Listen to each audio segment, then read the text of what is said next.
DC হতে না পেরে সচিবালয়ে হট্টগোল। দেশের ৫৯ জেলায় নতুন জেলা প্রশাসক ডিসি নিয়োগ দিয়েছে অন্তর্বর্তী সরকার।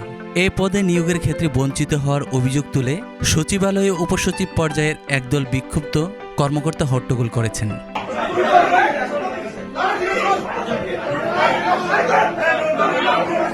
সোমবার ১০ সেপ্টেম্বর দুপুরে জনপ্রশাসন মন্ত্রণালয়ের যুগ্ম সচিব KM আলী আজমের কক্ষে হট্টগোল করেন বিক্ষুব্ধ উপসচিবরা। এ সময় কর্মকর্তাদের মধ্যে হাতাহাতি হয়।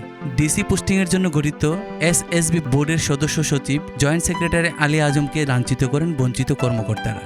জানা গেছে, সোমবার ৯ সেপ্টেম্বর দেশের ২৫ জেলায় নতুন জেলা প্রশাসক ডিসি নিয়োগ দেওয়া হয়। আজ মঙ্গলবার আরও ৩৪ জেলায় নতুন জেলা প্রশাসক নিয়োগ দেওয়া হয়। তালিকায় নিজেদের নাম না দেখে হতাশ হন একদল উপসচিব। বিগত আওয়ামী লীগ সরকারের সময় পদোন্নতি বঞ্চিত ছিলেন এসব কর্মকর্তা। অন্তর্বর্তী সরকার সম্প্রতি তাদের উপসচিব পদে পদোন্নতি দিয়েছেন। ডিসি হওয়ার জন্য তাদের প্রত্যাশা ছিল।